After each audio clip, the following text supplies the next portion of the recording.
It's been a challenging time during the lockdown. Normally, I do a lot of face to face activities with the children in the refuge, from babies right through to teenagers. It's very hard for them to understand why they need social distance and why they can't play with each other. Sometimes it breaks my heart. One little boy said to me the other day, "Oh, Nina, we understand we can't play together, but it's so hard." For the last 2 weeks, I've had to self isolate as I had contact with a boy in the refuge who had suspected coronavirus symptoms. He's fine now, but I found this very tough. I really miss the children and I want to give them so much support. It's hard to do that at a distance, but I'm trying to be creative. The children have all been brilliant. With their parents' consent, I've been FaceTiming them and setting online tasks. I even sent them exercises that they could do in the garden. I won't deny, it's frustrating in times. I'm used to knocking on their room door and saying, "How are you? How's school?" I check in with the children every day and they're all doing so well. I usually call them around 11 or 12 to give them a chance to get sorted. I ask them if they need any help with their homework, send some of their work to their teachers, and remind them about social distancing and washing their hands. The other week, it was a little boy's birthday, so I left him a present on his doorstep. It was only a board game, but he was so pleased and sent me such a lovely message. So I'm doing what I can, but I'm missing them. The impact of the lockdown on the children, it's tough. They're missing their routines and they ask me, when will I see my friends again? When will I be back at school?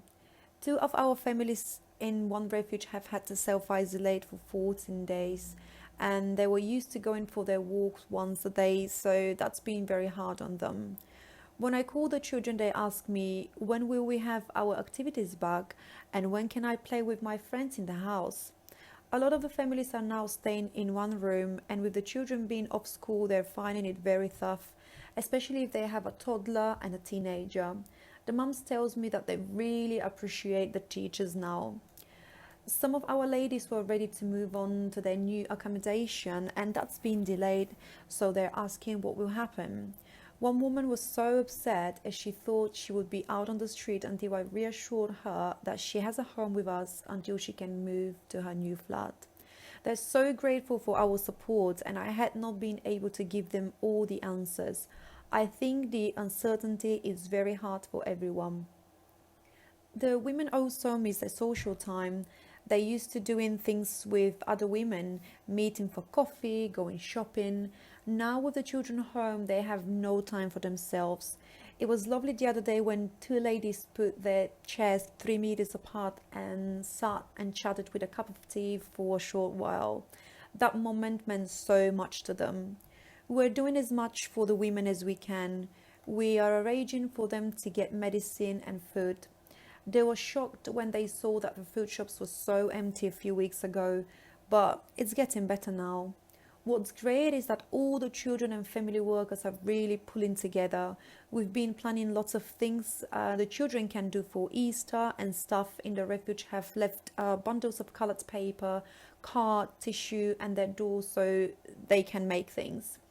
My big success this week was arranging for free Disney subscription for 3 months for the refuge. I've had to do a rota as only one family can watch at one time due to social distancing, but I can't wait to tell them. While it's challenging, I'm so impressed by how everyone is coping.